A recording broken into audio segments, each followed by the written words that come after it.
So I will call to order the January 4th, 2024 regular meeting of the Hendersonville City Council. We begin our meetings with a silent invocation for people to pray or meditate as they choose, followed by the Pledge of Allegiance. If you'll rise, please.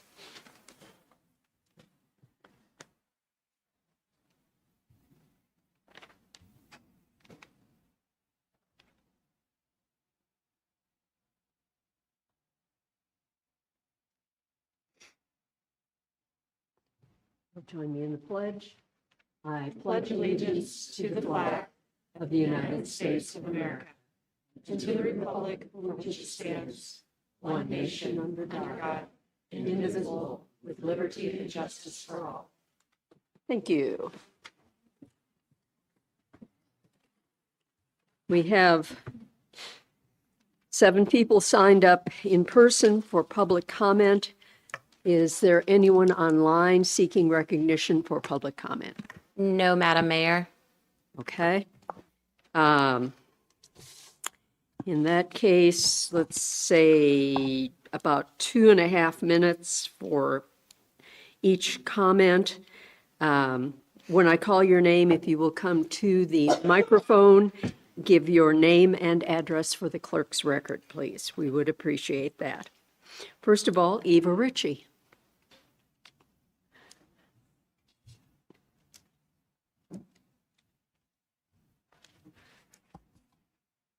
Good evening, council members, and Happy New Year. My name is Eva Ritchie. I reside at 1928 Brevard Road in Hendersonville. I'm here to speak about safety and about good planning, and I'm hoping that what I'm going to say here this evening can prevent us from making some mistakes in the future. I think most of us would agree that 25 or 30 years ago, we would never have dreamed we'd have had as many motels and hotels and large buildings and just the great explosion that we've had here in Hendersonville. And with that, okay, has come these hotels and motels. They have to, of course, support these businesses. And one of the ways they do it is by renting blocks of rooms. They're able to do that now because we have a growing wedding industry here. The problem is that when you are renting these blocks of rooms, when you're having to provide transportation, you now probably have a need for commercial transportation. And that's where the problem is. These buildings, these plans are not taking into consideration the needs of a 30-foot long bus. And yet they need that. Okay, in order to carry out what it is they want to do. Furthermore, we have the problem that our infrastructure, i.e. especially Upward Road, does not allow us to safely, and this is a safety issue, to get large vehicles out, turn left onto that road. There is no way to turn around. In fact, what we're doing now is basically illegal because there's no dedicated turnaround, so you just have to go up to the next light. You have to hope nobody's coming, and then you have to take that 20-something foot bus and turn it around. So I'd like to see us avoid the mistake that Asheville has made, okay? They have allowed builders basically to put just about anything on a postage stamp up there. When we pick up at the AC Hotel, we have to actually block a state road, College Road, College Street, in order to pick up with large vehicles. In fact, as I don't even turn around or looking back at me, people are mad. You know, there's not anything we can do. There's no way to pick up people. So I see I have 7 seconds. Let's see how fast I can talk for you. We do appreciate the parking deck. I'm trying to use that to your benefit. Thankfully, you left at least 35 feet by there, and for several weddings, I have recommended to people to park there.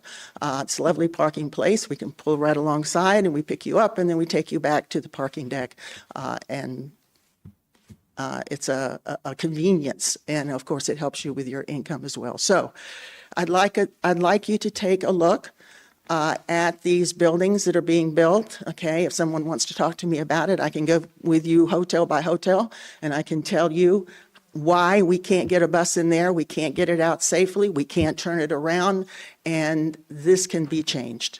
So thank you so much for your time and allowing me to share that with you. Thank you, Ms. Ritchie. Okay, Gina Baxter.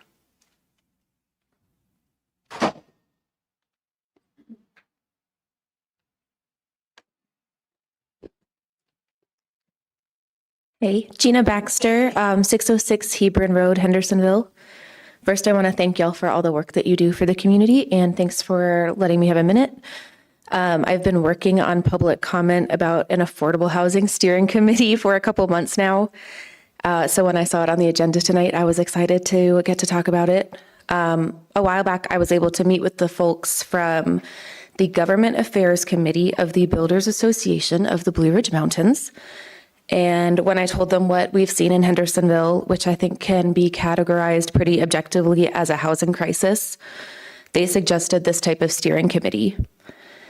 The goal, as they laid it out, would be to create a landing point for all of the ideas that come from so many different angles, nonprofit developers, legal experts, and planners.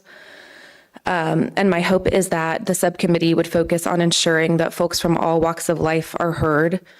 So many of my friends and colleagues work full-time in good careers, but still can't afford an apartment in Hendersonville. $1,400 a month average is just not feasible for most folks. People who grew up here and are being priced out of their own communities and are looking to buy over the border in South Carolina. And developers are there who want to find a way forward in supporting balanced housing economy and encouraging incentives for developing that missing middle. And because of that specific extreme growth that we've seen as a community, I feel that a local consultant who has a vested interest and nuanced knowledge of the specifics of our community would be best suited to this task. So thank you again for your consideration, and thank you for all the work that y'all do. Thank you, Ms. Baxter. Jeff Groh. Good evening, Council. Happy New Year. My name is Jeff Groh. I live on North Main Street now in Hendersonville. Thanks for your service and Happy New Year. I'm old school. I use notes, not my phone. So everyone on this council took an oath of office when you were sworn in. In fact, it's probably the Bible underneath here that you put your hand on and swore to an oath to support the U.S. Constitution. Our founders considered an oath a sacred obligation. They took them very seriously. An oath is based on the concept that there is a God who will hold all of us accountable, that those in public service, just like all of us here, are fallible humans who are entrusted by those who elect them to act in a moral way even when no one is watching. So what's my point in raising this issue? My question is whether you as a council have violated your oath to support the U.S. Constitution. The diversity, equity, and inclusion religion, which most of you all support, is rooted in Marxism. You can argue that this is not true, but the facts, if you are intellectually honest, do not lie. There is growing evidence around the country as organizations jettison this ideology. You need to look no further than the debacle playing out right now as we speak with the now former president of Harvard. Of course, the media is making this out to be a racial issue, despite the fact that the person that she plagiarized from was another black academic. You can deny that DEI is Marxism by another name, but you cannot deny that the DEI consultant that you hired for $147,000 is in fact a Marxist. She told you she was a Marxist. Her biography proves it. And the material she provided you during the contract proves it. For instance, the quality of results which she promoted is a Marxist ideology. The only thing in the way of Marxism in this country is the U.S. Constitution. Marxist ideology is not compatible with the U.S. Constitution, which you took an oath to support. So in hiring this consultant, therefore, I would contend that you violated your oath of office. As a city government, I just ask you to focus on providing basic city services, addressing crime and homelessness, and supporting businesses. Thank you. Thank you, Mr. Groh. Corinne Mandel.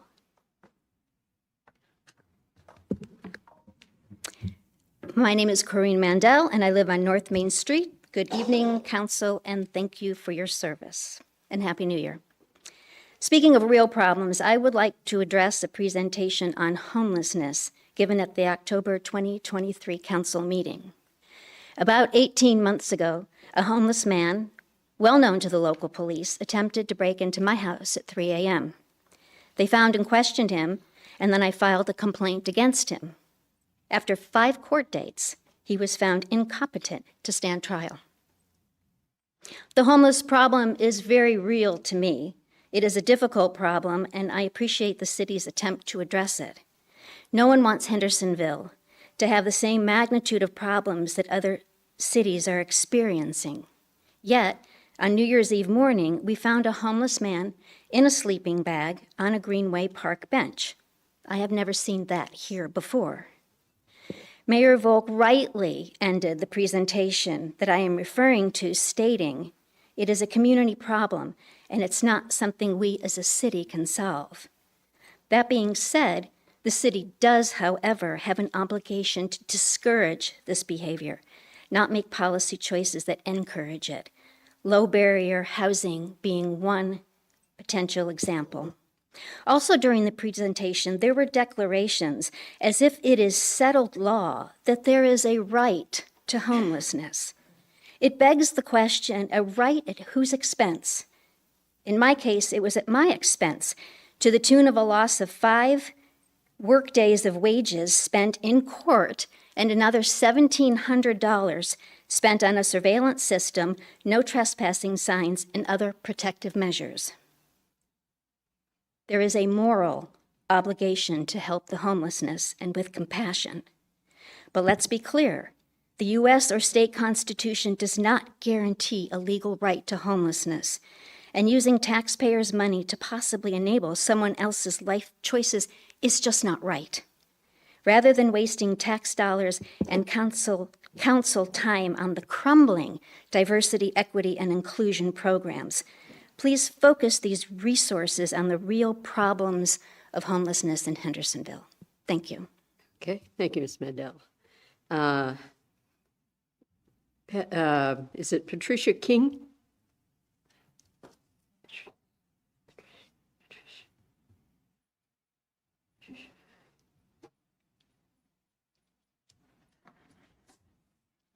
Hi, and thank you.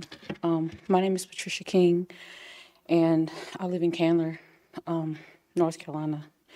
And I just wanted to bring my situation to the floor and say that your mission statement states that in the city of Hendersonville, that you will provide quality, effective services to visitors and the businesses through open communication, timely responses, and quality results. On November 24th, my son was murdered in the parking lot of Orchard Bar and Grill. And then after I got onto the property of the scene, I was treated unfairly with disregard and disrespect for the fact that I was watching my son die on the pavement. I was actually arrested, thrown in jail, and held away from my children as they mourned, and my son died on the pavement. Treated unfairly when I went to the jail, disrespectfully, talked to in a manner that they wouldn't have talked to anybody else. The treatment that I got was strictly inhumane. I didn't ask for this situation to happen to me. I was called in the middle of the night to check on my son. I came to do just that, and I should have been able to do that. Since then, I've reached out for the chief of police. He referred me back to the detectives and the people that was in charge of my complaints, who has still yet to return my phone calls. He's making statements on WLOS and different platforms and is not responding to me. I feel like overall, the treatment that we get as humans, whether we're doctors or lawyers or people with no jobs, should be the same. I'm not here to bash or disrespect anybody, and I wish that I would have had the same regard. I just wanted to see if my son was okay. I had the right. You know, when your baby's born, they take them out, blood, tissues on your chest, and you lay there and you connect to your child. And I should have been able to have the right that they didn't even give me to spend that last moment with my son and not be humiliated by being yanked out of my clothes, slammed on my back, and disregarded as I was thrown in jail for several hours where I couldn't console my other children or know what was going on. I just think that these types of things need to be addressed. I feel like the DA and all this situation that has to do with my son all should be looked at as something serious. I'm human, my son is human, and we deserve the right to a trial like anybody else. This gentleman was not even arrested. I was arrested on the scene, but this man who killed my son was not arrested, and it's sickening. And I just wanted to bring that to your attention because it needs to be brought to your attention how things are being handled. Okay. Thank you, Ms. King. We are very sorry about your son. And it is being investigated, going through the police channels. Thank you. Is it Tranus Timmons? Timmons? Okay. Say.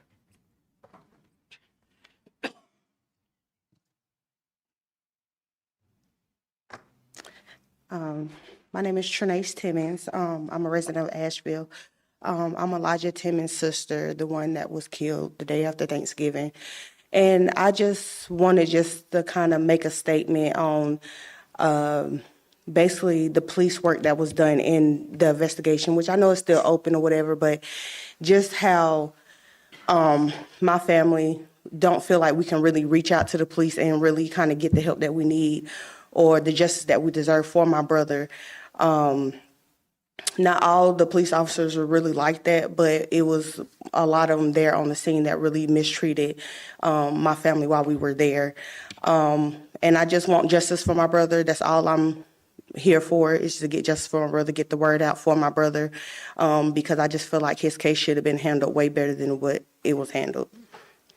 So that's all. Thank you. Lynn Williams.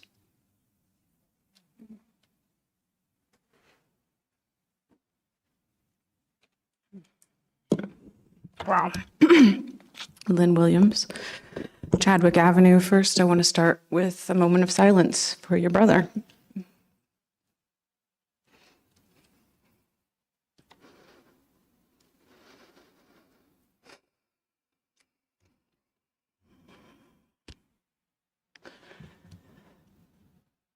Okay.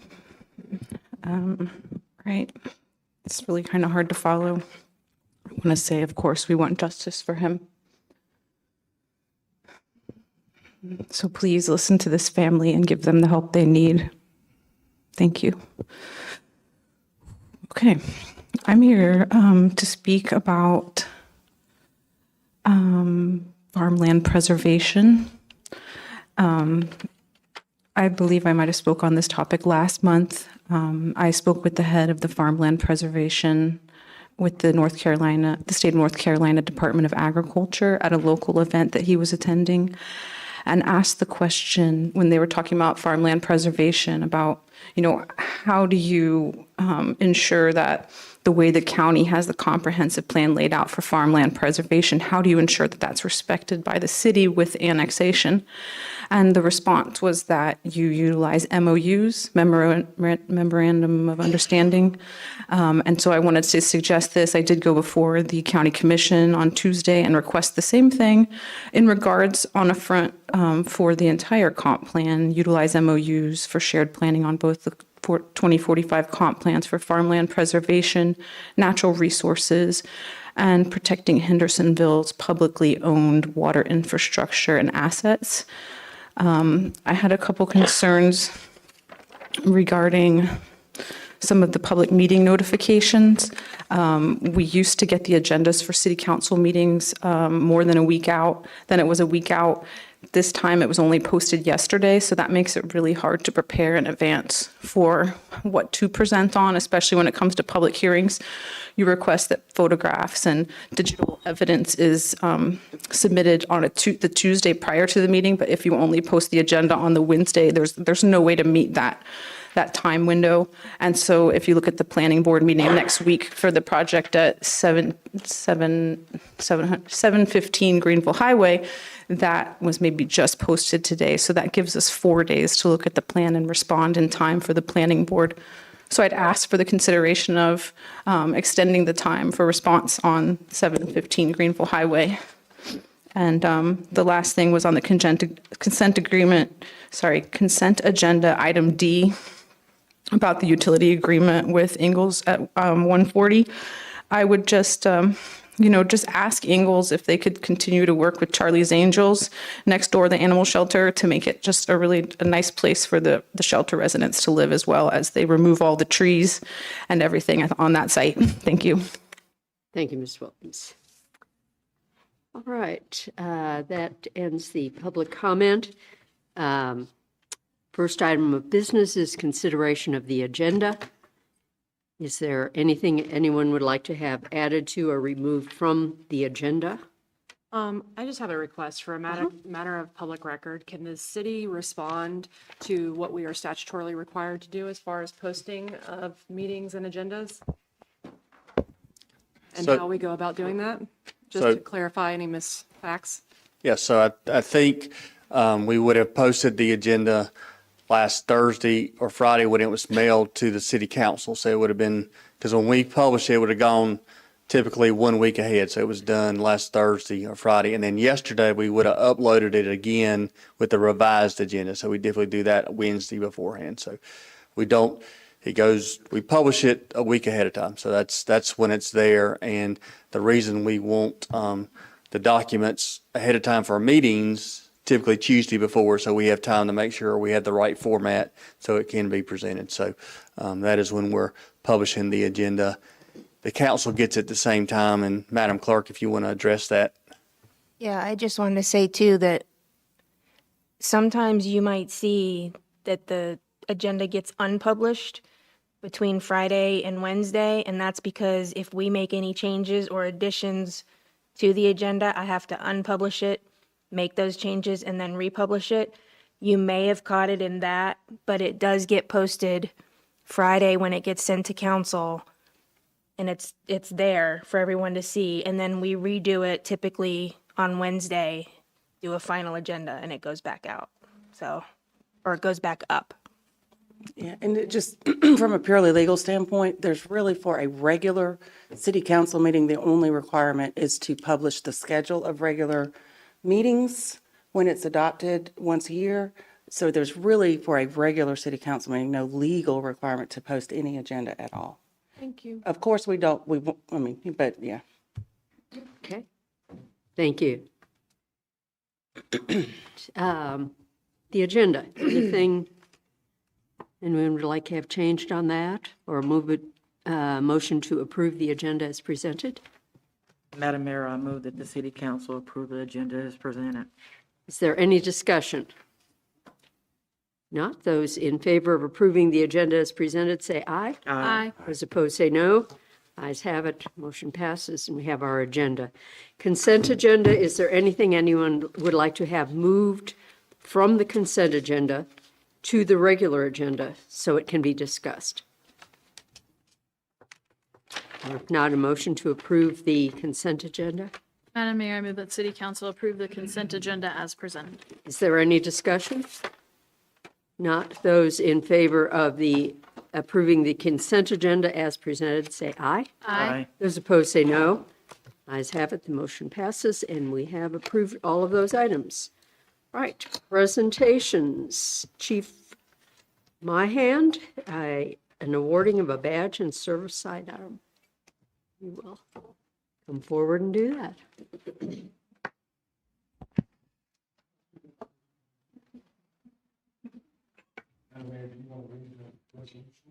I can do that. And then get a vote on it. All right. We have a resolution to recognize distinguished service to the city of Hendersonville and awarding of service sidearm. Whereas North Carolina General Statutes 2187.2 provides that retiring members of law enforcement agencies may receive, at the time of their retirement, the badge worn or carried by them during their service. And whereas NCGS 2187.2 further provides that the governing body of the governing law enforcement agency may, at its discretion, award to a retiring member their service sidearm at a price determined by such governing body upon determining that the person receiving the weapon is not ineligible to own, possess, or receive a firearm under the provisions of state or federal law.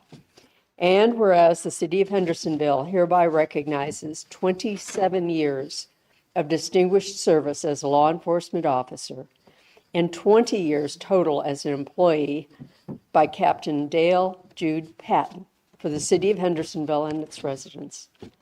And whereas the City of Hendersonville wishes to recognize Captain Dale Patton's service in a manner that is customary for persons retiring from distinguished law enforcement service. Now therefore be it resolved by the City Council of the City of Hendersonville that the City of Hendersonville hereby awards to Captain Dale Jude Patton his service sidearm Glock model 19 9mm serial number BMFZ888 at a cost of $1 as determined in the policy for the granting of badges and service sidearms for sworn law enforcement officers as a token of appreciation for his many years of service and dedication to the City of Hendersonville and its residents. Council members, you have heard the resolution. All in favor, say aye. Aye. Those opposed, say no. The ayes have it, and we thank you for your service.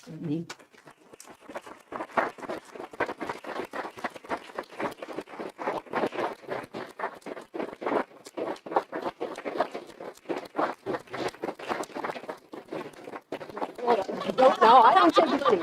That has to go to someone else. Yeah, yes. Okay. Thank you. Thank you.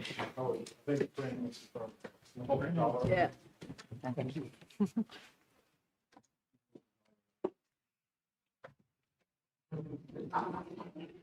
I want the dollar. The mayor's like, oh, come on, that dollar. I don't touch money.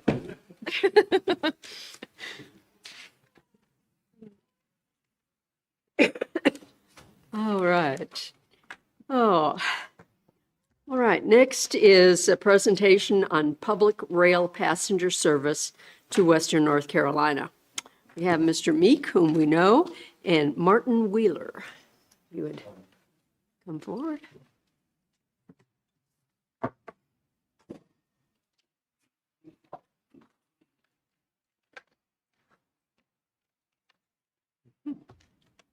Well, I don't know where to start. Thank you, Mayor, Council. My name's Clifford Meek, Hendersonville resident since '92. I'm here before you at this time.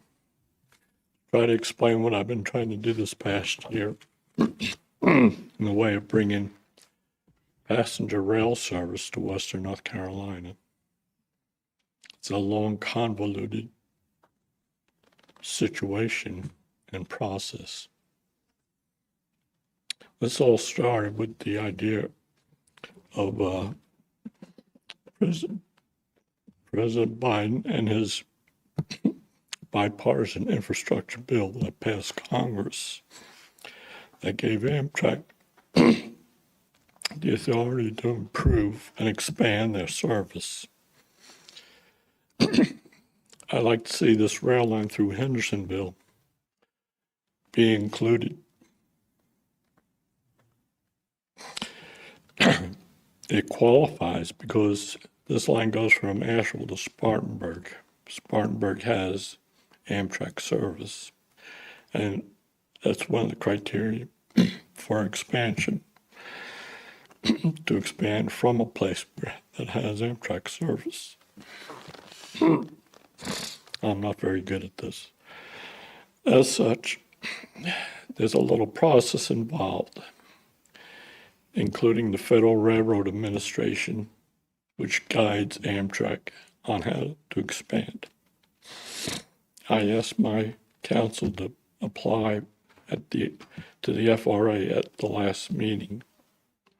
I don't know if you all have yet or not, but it's the infrastructure's monies are funded every year. It's a year-to-year project, and it'll all disappear at the end of December if President Biden's not reelected. So we're under a little bit of a time constraint going forward. The process is the FRA needs to determine where this little section of track between Spartanburg and Asheville fits into Amtrak's grand scheme of expanding. This line here is only 60 miles long, and 40 miles of it is currently up for sale between Spartanburg and Zirconia, North Carolina. Because it crosses a state line, it's an Amtrak project, not an NCDOT trains project, only because of the state line. Unlike the other line coming east out of Asheville, which is entirely in North Carolina and is an NCDOT project. So we must not confuse the two.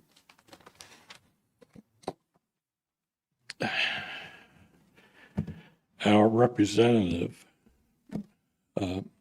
Edwards, voted to cut the authorization package this past November. I don't see him being an ally in our project at this time. As such, Amtrak's and the Federal Railroad Administration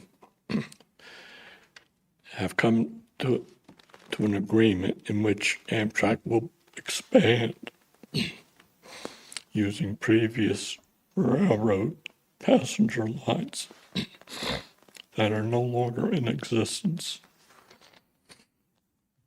The line through Hendersonville was part of the Southern Railroad passenger line called the Carolina Classic. The original Southern Railroad passenger line went from Charleston to Columbia to Spartanburg, went up the mountain to Saluda, crossing the state line,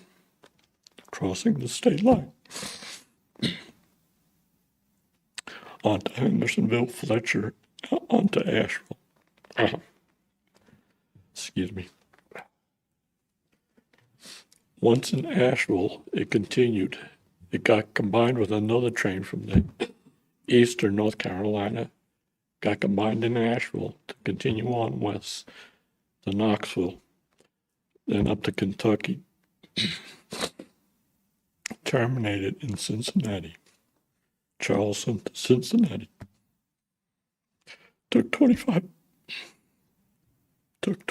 hours. As such, this is a heritage line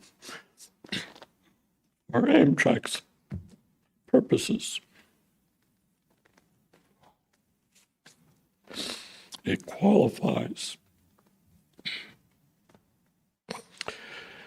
It qualifies for Amtrak to buy it now, the 40 miles that are currently available, if we, the people, ask Amtrak to do it. We need to ask the Federal Railroad Administration to qualify it first. It could be moved up on the line of priority because it's up for sale now. They don't have to deal with trying to obtain trackage rights, which is a different situation. The owner's trying to sell the rail line. Amtrak's looking to buy. It could be a quick transaction if we, the people, ask. So that's basically why I'm here tonight. This line here, there's a little more. This little line right here goes to Spartanburg right now. If you turn left at the bottom of the hill, you go to Spartanburg. If you turn right at the bottom of the hill, you'll turn and head towards Greer, South Carolina. Atlanta and Charlotte are 12 years into a project to develop high-speed rail passenger with its only upstate stop at Greer. This line could go to Greer, bring passengers and tourists up to Asheville and take them back home. That portion could happen sooner than the Charleston to Cincinnati route being completed. It could be put into use if we can get the Federal Railroad Administration and get them involved quick. As in within the next month or two, somebody from City Council needs to contact FRA. Tell them of this little project that is currently available. I'm a terrible public speaker. As such, that's the little 5-minute deal instead of the 3-minute deal I've been trying to get across each month. I'll take any questions from you here at this time. I had my speaker, Mr. Wheeler, trying to attend. He's from Charlotte, but a personal legal matter came up suddenly and he had to go to the lawyer's office instead of being able to meet with you here tonight. I will try to have him rescheduled for next month to assist me again in case you have questions that I can't answer. Anyone have questions for Mr. Meek tonight? You said there was 60 miles, right? But 40 of it's for sale. Correct, yes. What's the 20 that is not? Waco, the little, our neighborhood railroad owner, has the 20 miles from Zirconia. You know where Zirconia is at? Yes, sir. Norfolk Southern cut the rails in 2001 at Zirconia. They isolated sections so they didn't have to maintain, Norfolk Southern did not have to maintain them. Okay. So that's what happened in the middle 20 miles. Norfolk Southern had a customer at the bottom to justify keeping the service open there. In the middle, the Saluda section, there were no customers, so they isolated that little section by cutting the rail up in the mountains and down the border. So with that said, from Zirconia, if you can think going through Hendersonville, Fletcher, up to Biltmore, Yeah. belongs to our Waco railroad owner. Now, how would, if they're going to come from, I would assume you were saying come from Asheville to Spartanburg, if they can only buy the 40, does the 20 become? They'll arrange trackage rights. So it's just Waco. to share it. Correct. Okay. Waco will be responsible. Amtrak will pay. All right. Pay Waco for the use. All right. Thanks. Does that answer? Yes, sir. Any other questions? Okay, well, thank you, Mr. Meek, and maybe we can talk with Mr. Wheeler some other time. I got a question or two for council if they can. When I was here last year, I asked for a little public support, which I got. You all offered a letter of support, I think is what you all call it, in which the city council stated publicly they were supporting public rail passenger service.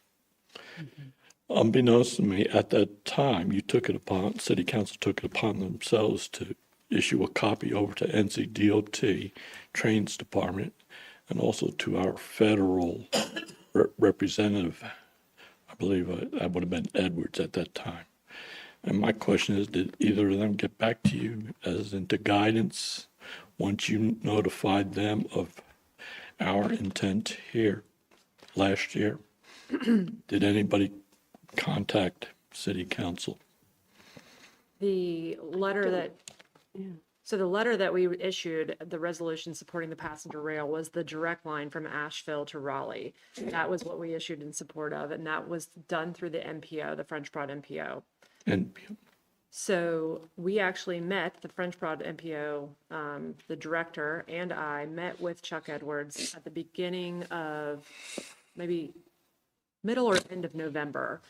asking him for direct support for that passenger rail line. The way I understand it is the rail line that you're also talking about is also currently under feasibility for a rails to trail, like greenway program as well. So the city of Hendersonville only offered a letter of support for the Asheville to Raleigh line, which Congressman Chuck Edwards has actually not voted against funding for that. So that's where we stand. We have scheduled a follow-up meeting with him this spring. Chuck Edwards voted not to Correct. fund.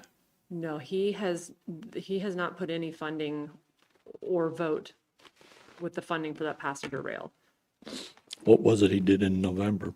I have no idea what you're talking about in the November vote.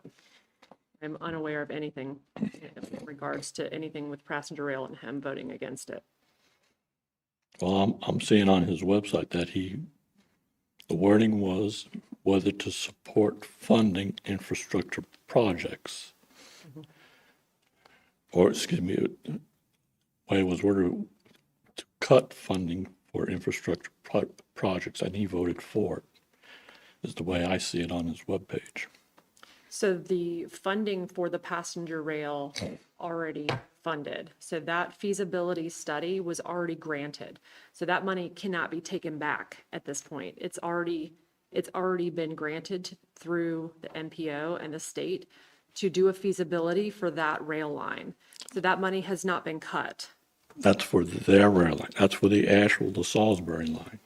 Right. But that money has not ever been cut. So Well, there was no vote to cut that funding. That's okay, already been- I'm thinking of Washington, not the MPO. MPO has their money, and they're prepared to spend it. But they're spending it on the Asheville to Salisbury line. That feasibility study was what was actually studied and granted and awarded. Did that include Hendersonville? No. How do we get MPO? I'm trying to remember the terms. This public. We would have to have unanimous support among this community for that line. And currently, there is a whole other large community of folks that want to see that as a rails to trail program. I understand. So that is where you're going to have to work. And you're going to have to talk to the city of Saluda and Columbus and Tryon, because they are all in on the rails to trail program. All right, but I got my Hendersonville group to support rail passenger service. So how does that come about? We supported Asheville to Raleigh. So Asheville to Hendersonville getting train service then? At this point, we haven't discussed that. So we're not going to go and meet up with the new high-speed rail line then? It's not going to be high speed. No, I'm talking about in the upstate. This line can actually connect to the high-speed rail in the upstate. So from what I understand, there is not capacity for this section to be high speed. I don't want it to be high-speed. I don't need it to be high-speed. I thought you just asked for support for the high speed. I'm sorry. No, from Charlotte to Atlanta is high-speed rail with the one stop in Greer. This line here will not be high-speed, but it can send people down to Greer, and it can send people up from Greer to Asheville. Right, but this section of this line is not, it's not equipped, or the infrastructure is not equipped for it to be high speed. I don't need it to be high-speed. Okay, Salisbury to Asheville is not going to be high-speed. okay. I don't know why you're trying to point out to me that No, she just misunderstood what you said. You're talking about South Carolina has a high speed, right? correct, Charlotte to Atlanta. Okay, south of here. You're just wanting to have a standard line connection between Spartanburg and Asheville. But right? it'll be Greer if it's Okay. if it's meeting with the high-speed rail in the upstate. It meets up with the high speed, and that's where it gets confusing. But we're good. Once you leave Greer, it doesn't have to be high-speed. Greer is being called a multimodal transportation center. Anything transportation-wise can end up there. Once you're there, you can change to your transportation needs.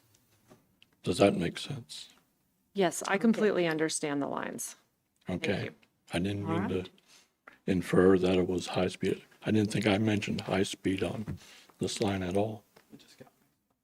Okay, Okay, so we understand. all right. I'm here to answer questions if you all have them. We're set. Thank you, Mr. Meek. Anybody else? I think we're set. All right, Thank you. if my time is done, thank you all very much.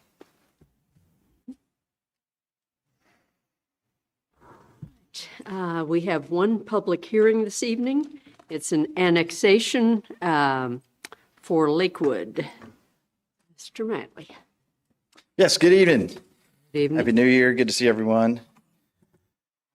We have a annexation, as you mentioned, before you tonight. This is at the intersection of where Francis Road comes and meets Lakewood. It's just under 60 acres. Combined, it's 4 parcels. You will recognize this parcel from a CZD that was approved by this body in early March of 2023 for the Lakewood Apartments, as they were called then. That project has been going through the final site plan approval process as the Highland Apartments. It's 322 multifamily units, along with some other moving parts related to some reforestation of a floodplain, dedication of land to the city, stream bank easement modification, a number of different things going on there. But that project, that's what this annexation is for. And I've got a motion for approval and a motion for denial for your consideration, and I'll answer any questions you have. Anyone have any questions? No? All right, thank you. Madam Clerk, has this public hearing been advertised in accordance with general statutes? Yes, Mayor, it has. Okay, we'll open this public hearing. Is there anyone who wishes to speak regarding the annexation of Lakewood? Anyone who wishes to speak? Is there anyone seeking recognition online? No, Madam Mayor. Thank you. In that case, we'll go ahead and close that public hearing. Council, a discussion or a motion, please?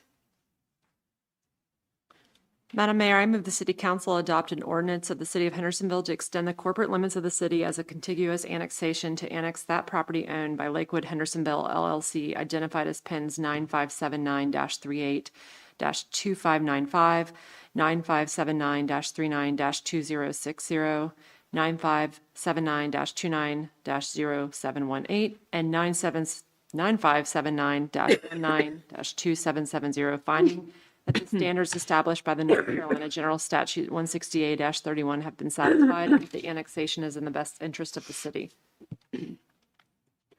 Okay. Is there any discussion? If not, those in favor of the annexation, say aye. Aye. Those opposed, say no.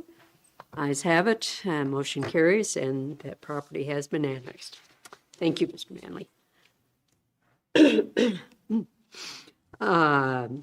New business, AARP Livable Community Designation. Yes, the city, you have a resolution before you to show support for applying to become a member of the AARP network of age-friendly states and communities. This application was encouraged, the city was encouraged to apply for this by the Henderson County Aging Coalition and the Council on Aging. Essentially, by becoming a member of this network of age-friendly communities, it sends a signal that says Hendersonville is a city that works for all ages. As a member of this network, the city's staff and elected officials will be engaged with AARP staff and volunteers to help mobilize the community, share expertise, and receive technical assistance. According to the AARP Livable Communities website, the common thread among the enrolled communities and states is the belief that the places where we live are more livable and better able to support people of all ages when local leaders commit to improving the quality of life for the very young, the very old, and everyone in between.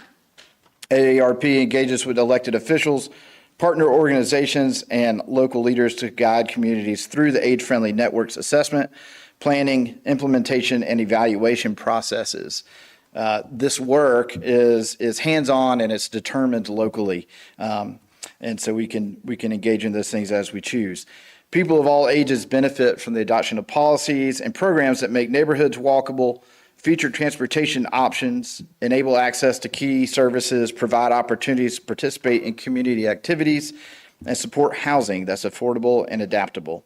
Well-designed, age-friendly communities foster economic growth and make for happier, healthier residents of all ages.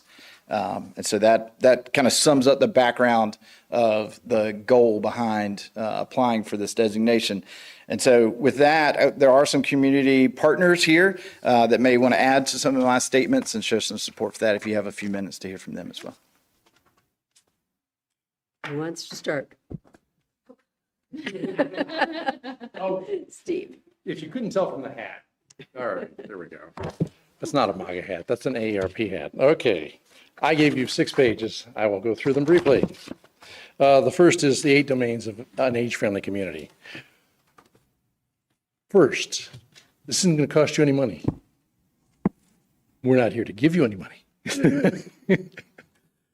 This is entirely a volunteer commitment on the part of the community to bring together people to allow you to go ahead and fill in those areas that you may not have designated services for. Whether it's a nonprofit organization or whether it's your own funds or whether it's the county funds or whether it's the state, whatever, things may not get done for everybody. And we know that. And there's a great outcry, as you'll find out in your analysis of Gen H or whatever you are doing to plan. You're already finding out, and you're a long ways towards the first year of participating in this if you utilize those informations that you're getting out of Gen H and your other activities. But in cooperation with planning and zoning in a number of areas, and I will say that Age-Friendly Community has been adopted by the state of North Carolina as an entity. There is supports, therefore, from the top down in terms of having people dedicated to providing you information, tools. I can't even begin to explain all the things that are available to you by being a member community in the Age-Friendly Network. So I will simply say it's a really useful, cool way to get some information, to get some resources, to be able to have people assist you on whole days at a time or whatever's needed to get consultants. That's what can get paid for instead of you having to come out of the box and figure out how to do that or who to find or what to go about doing it. It's a wonderful way to attack any of these 8 domains you want to get to. Having had those conversations, if I go to the second page, at the back of the first one, we don't expect you to solve everything all at once, neither do you. You know that's unrealistic. If you've ever been in business, it don't happen. But collective impact does happen and does work, and I'll allude to that again in a minute. But if you just look at the chart simply to say, if we can get people in a line doing the same thing or wanting the same thing, you can attack your most important need and get it done fairly readily and fairly quickly with the right assistance. I'll go to an example of the third page then, basically saying, these are the kinds of things that you have free access to in an age-friendly community, which are a variety of conferences, online and otherwise, various ways of training the staff that you already have, expertise being given to you, maybe at a week at a time, maybe at a day at a time, whatever's necessary to get those resources behind your staff and take care of them. And then I will go to this one, which is what we ran. There were several of us in this particular area. If you're at all familiar with Land to Sky Regional Council, the aging division of Land to Sky, Land to Sky Regional Council for the Southeast, which was 11 states worth of AAAs, came to Asheville this last time, and Land to Sky invited us to present on age-friendly community and collective impact. And this would be the letter that described what we did, its collective impact. And I will then go to the last page and say, and these are resource people that have already committed to helping you in any way you need them to do so. From various counties in North Carolina that have already succeeded in making their wishes come true, whatever they were wanted to get done as a priority or a secondary, including other states are willing to do the same. So the network is viable. It's out there. Almost half of the entire country has now designated themselves as age-friendly. So there's a lot of co-working and a lot of people working together on this. This is something you want to do. Thank you. Anyone else? Hi, I'm Elizabeth Williams. I'm the Executive Director of Council on Aging, and I think that they brought the information to you, and I can see from your eyes where you are standing on this issue, understanding what our community needs in order to make sure that we're aging in place and that we have the support systems and the infrastructure to do that. So we've been working the last year on the Henderson County Aging Coalition. We have got together a steering committee. We are looking at a matrix of who needs to be sitting at the table to help us make sure our community is ready to age. And of course, the city of Henderson is there. We appreciate Matt bringing this to you, and we're here if you have any questions, but looking forward to partnering with you to help make sure that we're ready for what's coming because we're all getting older. So thanks for everything that you do, and thanks for being open to this proposal. All right. Anyone else? Council have any questions? Anyone have any questions about this? You did a good job of presenting in that case. Okay, council, a discussion or a motion? I guess the old guy can do this one then, so. It's only. I was waiting on John to say it, so I figured I just had it on. I move the City of Hendersonville City Council adopt a resolution in support of our pursuit of the designation as an AARP livable community. Is there any discussion? Not? Those in favor of the resolution of support say aye. Aye. As opposed, say no. Ayes have it. The motion carries, and we are ready to take the next step. Thank you. All right. Okay. Thank you for being here. Next, presentation and discussion of the FEMA Community Rating System. Mr. Huffman. Good evening, Madam Mayor, members evening. of council. Happy New Year. Pleasure to be here this evening to discuss. I think I have two presentations actually, so I don't think I'll get through as quickly as Matt did, but I'll do my best. So the first presentation is about the FEMA Community Rating System. So just a couple fun facts wanted to share with you all. Did you know flooding is the most frequent and costly natural hazard in the United States? So that's wildfires, tornadoes, all that. Since 1978, there have been 148 reported flood losses just in the city of Hendersonville, with a total claims payment of $1.6 million. With the note that those claim payments only include losses to structures that were actually insured through the National Flood Insurance Program, and for losses for which claims were sought and received. So that people didn't make a claim or didn't receive payment for their claim, that's not included in that. And that there are currently 995 parcels that are exposed to flooding hazard in Hendersonville with a combined assessed building value of close to $180 million. So the National Flood Insurance Program is a program that was established under the National Flood Insurance Act of 1968. It's administered by FEMA. It's a voluntary federal program, and basically what it does is it enables property owners in communities that participate in the NFIP to purchase insurance for their properties against flood losses. So if you have a property in the floodplain and your community participates in the National Flood Insurance Program, you are required to have flood insurance on that property. And you pay premiums for that because typical property homeowners insurance doesn't cover flood damage.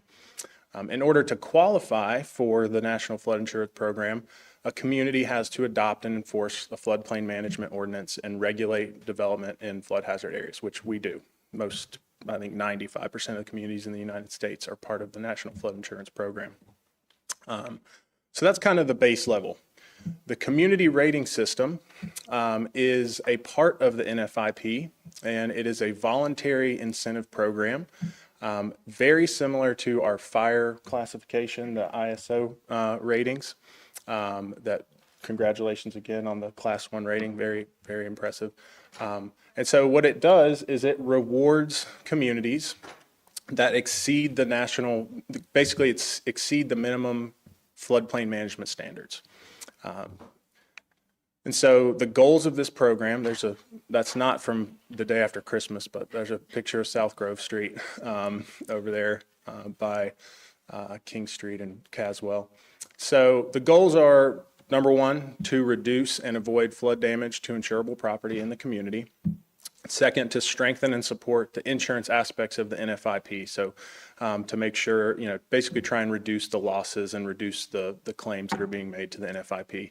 And the third goal is to encourage in the communities that participate in the CRS to encourage a more comprehensive floodplain and stormwater management approach. So kind of an overlap from floodplain management and stormwater management. Some of the benefits, obvious big benefit is financial compensation. So communities that participate in this program and receive classification under the community rating system, the policyholders in the community receive a % reduction on the premiums that they pay for their flood insurance.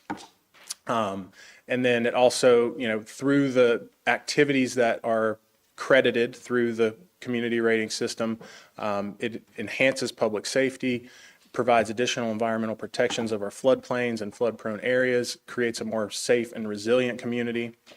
And it also provides, there's also some support and recognition. There's community engagement that's involved, so educating our community about flood damage, flood risk, and then also there's state and federal technical assistance that's provided through this program to the communities to help them with their floodplain management activities. So what is the cost to the community? So there is no fee for the community to participate, for any community to participate in this program or to apply for participation. The real costs are, or the only costs are that the costs that are incurred from implementing creditable floodplain management activities, a lot of activities that we're actually already doing. And then, of course, the staff time that is required to document those activities and also prepare for and participate in the certification and recertification process that's involved in being in the community rating system. Okay, so how does this whole system work? On the left, my left, you'll see a table. So it's a point-based system, and communities receive points for various activities that they do. And I have another slide that kind of, well, there's the credited activities right there. So there's 4 main categories, and then within those categories are different activities that the community can perform to receive points. So that includes things like public information. So having information on our city website about floodplains, about flood risk, flood hazard, where people can go to learn about flood insurance, having access to flood maps, having physical copies of flood maps in a certain location where people can access them. Doing mapping, updating our flood maps, making sure that we adopt the most recent flood maps that are produced by FEMA, and also updating and maintaining our regulations for development in the floodway and floodplain, flood damage reduction activities, as well as any type of warning and response systems that the community may implement, which we've done a lot of work in the last couple of years with our flood response. Just a couple weeks ago, you saw the flood alert levels are 1, 2, 3 going out. We've installed some flood sensors. So all of these are activities that would fall into these creditable categories. And what you see here is there's basically from class 10 is you don't receive anything. Class 9 to 1 shows you the points that are required, and then also the premium reduction. So the SFHA stands for the Special Flood Hazard Area, and then outside is just areas that are not mapped by FEMA as a Special Flood Hazard Area. So starting at the base level at 9, you get a 5% reduction. If the community were to get all the way up to a level 1, that's a pretty large reduction, 45%. Currently, I believe the only I think there's 95 communities in North Carolina that participate in this program. Most of the communities are in eastern North Carolina and the coast, but Charlotte's actually got the highest ranked program, but they're ranked at a 3. So it's pretty, it takes a lot to get to that level 1. I apologize for the small print, but this kind of provides more detail on what the creditable activities are. And really, I wanted to show this just because it shows there's a lot of activities that we're currently doing: stormwater management, flood data maintenance, having higher regulatory standards than the base standards that the NFIP requires. One of those standards is what's called having freeboard, which means that if you build in the floodplain, you have to elevate structures and utilities a certain elevation above the base flood level. So that's a higher standard. Open space preservation, flood warning systems, drainage system maintenance. So a lot of this overlaps with what we do in our stormwater management program. Having certified floodplain managers on your staff you get points for that. So Brendan Shanahan and myself are certified floodplain managers, so you receive additional points for things like that. And then also floodplain restoration. As you know, we're working on a large floodplain restoration project currently. So all of these are activities that we could be credited points for. You only need 500 points to be a Class 9. The state of North Carolina, remember this is a federal program, so the state of North Carolina is a very progressive state in terms of flood management and floodplain management. We have a very active emergency management division that's very involved in floodplain management, flood risk reduction. So they actually do so many different activities that just by being a North Carolina community, you receive 450 points from the activities that the state does. So we would only have to show 50 more points in order to be classified just as a Class 9 community.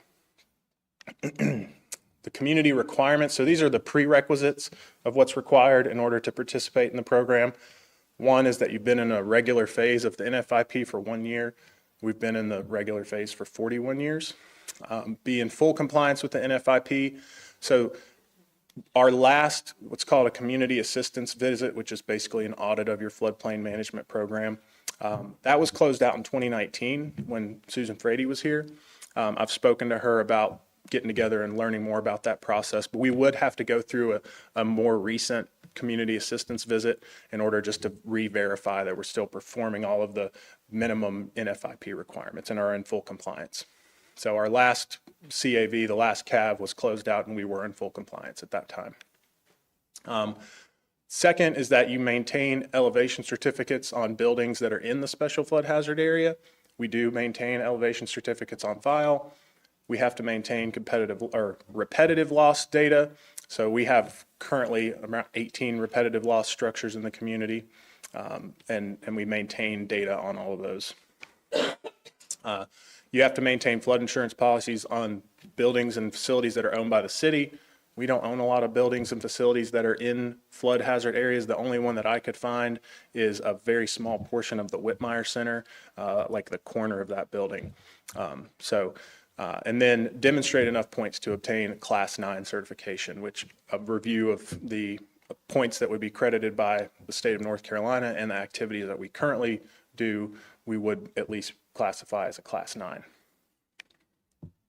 So if the council did decide that this is something that we wanted to pursue, the next steps would be to prepare documentation that shows, basically documents what creditable activities we're asking for credit for, review of our existing community data, things like those elevation certificates and repetitive loss data, things like that. We would schedule our community assistance visit, prepare for that visit, participate willingly in that visit, and then we'd also submit a letter of interest and a quick check, which basically shows which points you're asking to be credited for to the FEMA Region 4, which is the FEMA region we're in. And so that culminates that presentation. At this point, I'll be glad to answer any questions that you may have about the community rating system or our potential participation in that program. Questions? Yes, sir. What do you want to do? What do you see? I think it would be worth trying to participate in the program. It's something that was brought up through the Comprehensive Stormwater Master Plan as well. As you know, it's, as I mentioned, it's an overlap with floodplain management and stormwater management. So, you know, in my 8 years here with the city, I've learned a lot about stormwater in Hendersonville and also flooding and how they're related and also in some ways not related. So I would, you know, my suggestion would be that we try it, you know. All right, well, wonderful. Mike, what is a community assistant visit? What is that? It's basically an audit. So it's like, now not a financial audit, it's where members from the State Emergency Management Office, the State Floodplain Management Program, and potentially FEMA would come to our community and review what we're doing in terms of floodplain management. So they would look at, you know, do we have any existing violations that we're working through? Do we have, how are we, you know, reviewing flood development permits? Are we keeping the necessary documentation on file? Those types of things, just making sure. They tour the floodplain with staff from the community to see, you know, if there's areas that need to be addressed, things like that. Okay, you said we would definitely fall into the 9 category. Do you think we'd be any higher than that to start with? Potentially. Like I said, I'd have to do a more in-depth. When you look at the ratings from like a 9 to a 7, there's those 6 prerequisites. When you get above a level 6, I think from like 6 to 4, there's additional prerequisites. Some of those involve like building code adoptions and things like that. So some of that is related with what the county does with their building, you know, they do building code enforcement. So I'd have to do a more thorough review to see, you know, I would imagine an 8 or a 9 just based on, you know, I'd say we're doing a lot of things outside of just what the state does that would give us points, like the flood sensor system and floodplain management activities that we currently do. So, okay. I think the fire department's challenged him to get to a 1. I am not going to take that challenge at this point. So, how many people work in the fire department? None? Is that what you said? Well, you guys can come work for me and we'll get up to 1. All right. All right. So, any other questions? So that would mean that flood insurance would be cheaper. yes, ma'am. So each level that we would be, you know, a 9 is a 5% reduction. So if you had $100 a month, you'd pay $95 a month. And then eventually, you know, it goes up a percentage every class you go up. So the real benefit would be to the policyholders, in the direct, you know, financial benefit would be to the flood insurance policyholders in the community. Other questions? Or a motion? Madam Mayor, I move City Council direct the city manager to execute a letter of interest on behalf of the city of Hendersonville to be submitted to the FEMA Regional Office for consideration of the city's participation in the community rating system. Is there any discussion? Not those in favor of submitting this request, say aye. Aye. Those opposed say no. Ayes have it, motion carries. Okay, very good, thank you. And you're staying up here for the next one? I am. A sole source justification for channel line GRP box culvert for Highland Avenue. Yes, ma'am. That's kind of the, I guess, the technical title for it. Really, this is a culvert repair project that I wanted to present to you all. You know, we talk a lot about master plans and studies and things like this, and this is an infrastructure project that we're currently working on, stormwater infrastructure. So here is the Highland Avenue culvert. It's about 60 feet long. Some people might recognize it. It's a 50-inch by 50-inch box culvert, mix of concrete and stacked stone. It looks a lot like the curbing that you see if you've ever been back here on the public works yard. There's these big pieces of granite curbing. So the inside of the culvert looks like it's made out of that. That just kind of gives you an idea of how old it is, probably 100 years old. And it runs under Highland Avenue downstream of Cold Spring Park. Cold Spring Park is that little green space kind of right on North Main Street, just past Edwards Park. So here's a nice picture of it. I took it of it this spring. You can see some wildflowers. Looking at it here. And then this is up on the street. So, pretty unassuming. You wouldn't even really know that there's a big culvert under there. Does anything look, off in this picture to anybody?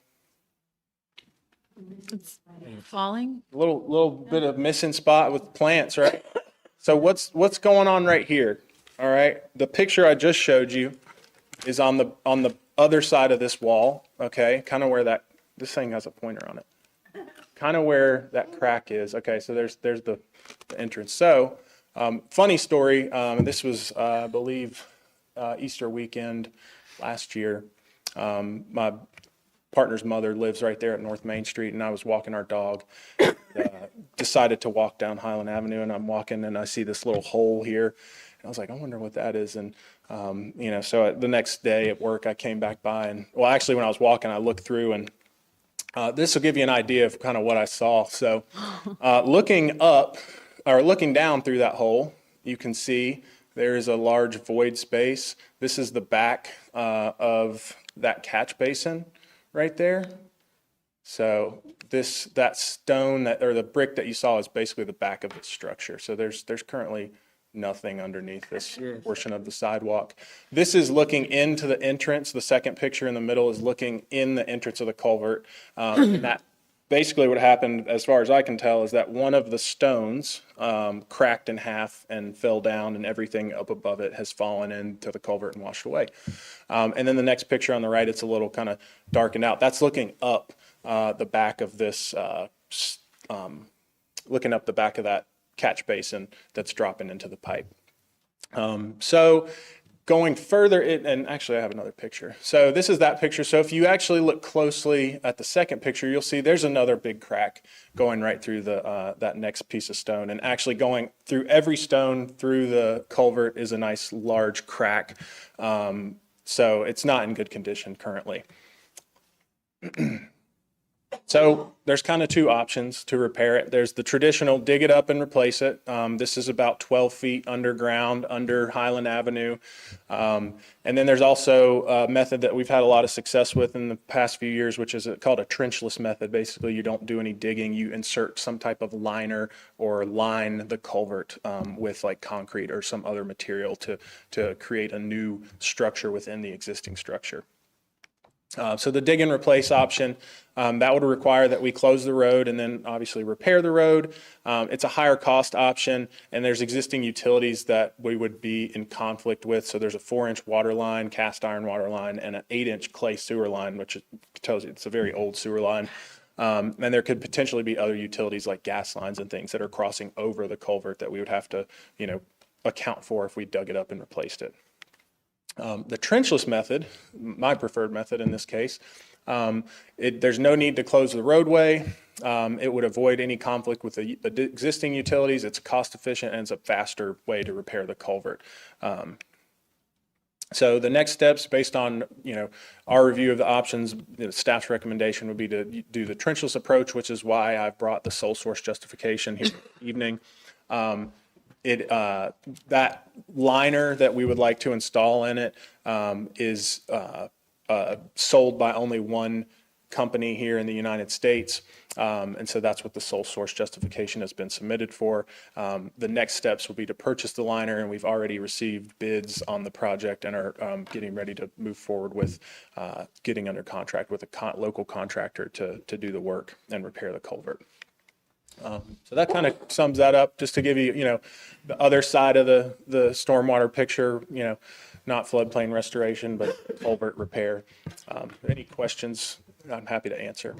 Question. Just thank you, Mike. Just really wanted to bring it to council so you see why we need a stormwater program. It's about repairing our infrastructure, and there's a critical need, and Mike, as y'all know, does a great job with it. So just wanted to make sure you were aware of what was being done. If you do it this way, the way you're suggesting, Yes, sir. and they have to go in and repair the clay sewer line or anything, does that present any kind of problem? Well, So the trenchless. Oh, I lost my. That's okay. There we go. Thank you. The trenchless method would not involve, the lines aren't going through the culvert, they're above the culvert between the roadway and the culvert. So the trenchless method, we wouldn't have to deal with any of the existing But utilities. if they came back and repaired theirs at some point, if they did, wouldn't hurt It wouldn't ours. affect, no, it wouldn't affect the new affect liner. It would, I honestly think what originally caused this was there was a repair of some utilities above the culvert, and I think probably the construction of and the movement of equipment there, and the vibrations probably just cracked those 100-year-old stones. So. All right. Well, thank you all. Or a motion? Madam Mayor, I move the City Council adopt the resolution by the City of Hendersonville City Council to authorize the sole source selection of Channel Line GRP box culvert for the Highland Avenue Culvert Repair Project as presented. Is there any discussion? No. Those in favor of the resolution say aye. Aye. Those opposed say no. Ayes have it. All right. Thank you. Well, don't forget your coat. Yeah. You'll notice it when you go out. You will definitely notice it when you go out. All right. Creation of an affordable housing steering committee. Yes. So I don't remember when it was. We did receive some funding to do a housing strategic plan, and back in October, Angie and myself and Tyler and Caitlin all went to a housing conference in Raleigh. And one thing that I noticed from most of the presentations that I was sitting in was the cities that were there either had a department that worked on housing or they had a committee. And in order to move the housing strategic plan along, I would like to see us form a steering committee. I'm thinking 5 members, but no more than 7. With representatives from city council being non-voting members on there, to go ahead and get that committee in place, hopefully at our February meeting, so that we can start looking for consultants for the housing strategic plan and get it moving along. Questions, comments? When you said, when you said 5 members, did that include council members, or were you thinking 5 plus 2? I think probably 5 plus the 2, Okay, just curious. since the council members wouldn't be voting. Non-voting, right? Yeah. And just for the record, the chamber is also looking at affordable housing, so there may be some overlap there that the council wants to maybe invite their folks, so there's some cohesion between the chamber and what the city's trying to do, so just a suggestion. Is the county discussing this at all? Do we know, John? I know there's probably interest on individual individual commissioners, but don't know that there's a concerted effort at the county level at this point. I know the chairperson definitely has some interest in it, and some other folks. I think at some point, there's got to be some collaboration there. I would 100% agree with that. And It's not just problem of the city of Hendersonville. no, I mean, No, it's not. they have so much more land, and there's so much more opportunity to expand it. And as the mayor said, it's not just the city. So I'd love to, I'm all for, if you want to begin putting, or the thought process of a committee, but I'd also like to push as hard as we can to get as much involvement as we can from other public and private sectors too. Yeah, so if you guys are okay with moving forward with it, then I think we could probably put something out asking people if they want to be on it to get applications, or maybe staff has some suggestions. I know I have some people that have reached out to me that heard about our strategic plan and had interest in serving on the committee. But I think, it's only 5 people, but the more applications we get, the better, because then we can make sure we pick the right 5 people for the job. Because I know that we talk about housing literally every day. And I just feel like this is the next step forward to make sure that we can use those funds that we have for that strategic plan. I know you want to keep it small, but I wonder if you should go to your 7 number plus the council to cross all sectors. Okay. That's open for discussion, because you may want to invite appointees from the county staff or county in general, from Council Miller, and if you had 7, you would have the ability to do that, and also, a developer, a nonprofit, a builder, developer, those kind of things. So you're going to get to your 5 quick, and 7 maybe. No, I like the idea of doing 7 plus the 2 council, because it's still only 7 that are voting. I just don't want it to get too big so that it's just still a lot of people sitting in a room talking and no decisions are really being made. What do you foresee this group doing? So the first thing I would think they would be working with staff to get consultant applications to do the housing strategic plan, so they could review those and make suggestions similar to the other committees that we've had that have been doing plans. So like the park steering committee, the comprehensive plan steering committee, the DEI committee helped with that consultant selection. And then after they select the consultant, I would imagine that they would be working with staff and the consultant to help put that plan together. Would Bring this to be us. a committee that is now going to be just a committee that we have in addition to all the other committees that the city of Hendersonville has, or is this would be short term? Because I know with some of the other ones, like the comp plan and the DEI, right? Those were temporary at first, or are they temporary? And then after the strategic plan, or then whatever we're doing is that, and then it would be kind of not meeting anymore. Yeah, I would imagine that it would be, I guess, temporary committee, a work committee. I don't know the correct term, but I wouldn't imagine that it would need to keep moving forward once we have the strategic plan. Okay. Yeah, that's a great question, great direction on it. So that helps you also pick who you put on it. pull on Yep. it. Cool. Anything else? Is there any objection to moving forward with this? Awesome. Okay, Thank you. all right. Forward to hearing more about that. All right. Appointments. First is an appointment to the Firefighter Relief Fund. Madam Mayor, I move that City Council appoint Councilmember Jeff Miller to the Firefighter Relief Fund Committee. You willing to do that? Okay. We're going to voluntold him. Councilmember Miller has been nominated to the Firefighter Relief Fund Committee. Are there further nominations? Not. Those in favor of Councilmember Miller for the Firefighter Relief Fund Committee, say aye. Aye. Those opposed, say no. Ayes have it, and you are appointed to that one. Thank you.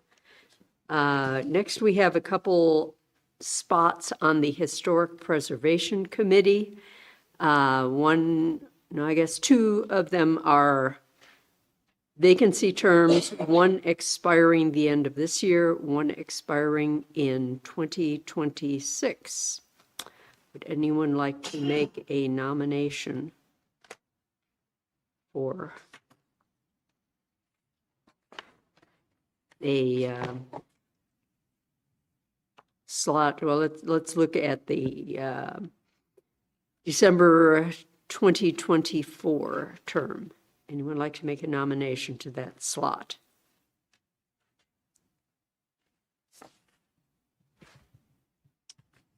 And if the council needs, it's also posted on the 2 TVs behind you for your package, just in case, yeah. So we could scroll down just a bit. There we go.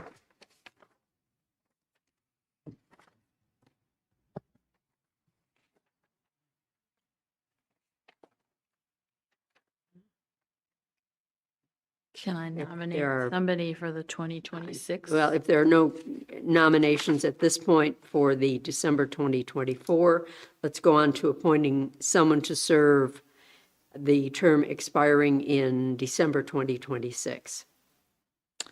Madam Mayor, I'd like to nominate Xana Peltola for that seat. Vanna Xana Peltola. Peltola has been nominated for a vacancy term expiring December 2026. Are there further nominations? If not, those in favor of Anna Portola for the term expiring December 2026, say aye. Aye. Those opposed, say no. Ayes have it. Okay, so we still have one slot left that would fill out this current year. Okay. Madam And Mayor, there- oh, sorry. okay. I'd like to appoint David McKinley. David McKinley has been nominated for the term expiring December 2024. Are there further nominations?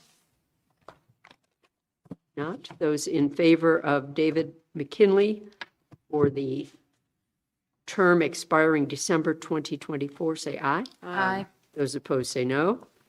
Ayes have it. All right, we've got those two slots filled. And there is a 3-year term that current seat of John Falvo. Anyone like to make a nominations for that term? I'd like to reappoint John Falbo to the 3-year term. Okay, is there any discussion? No, those in favor of reappointing John Falvo for a 3-year term, say aye. Aye. Those opposed, say no. Ayes have it. And we've got those. Thank you. City manager report. Mayor Vogt, members of City Council, just let you know that your contingency and adjustment report is included in your agenda as required, and also a list of surplus items that we surplused before the first of the year and already sold all of them and received $31,000 for those items, but required to report those items to the City Council under your resolution there. So that's all I have to report at this point. All right. Thank you. City council, anything anyone would like to bring up? Or if not, we have a request for a closed session. Who wants to read that one? I'll do it. Madam Mayor, I move that City Council enter closed session pursuant to NCGS 143-318.11A1 and 5 to prevent the disclosure of information that is privileged or confidential pursuant to the law of this state or of the United States or not considered a public record within the meaning of Chapter 132 of the General Statutes, and to establish or to instruct the public body's staff or negotiating agents concerning the position to be taken by or on behalf of the public body in negotiating the price and other material terms of a contract or proposed contract for the acquisition of real property by purchase, option, exchange, or lease. Thank you. Is there any discussion? Not. Those in favor of entering closed session for the reasons listed, say aye. Aye. Those opposed, say no. Ayes have it, and we will go into closed session.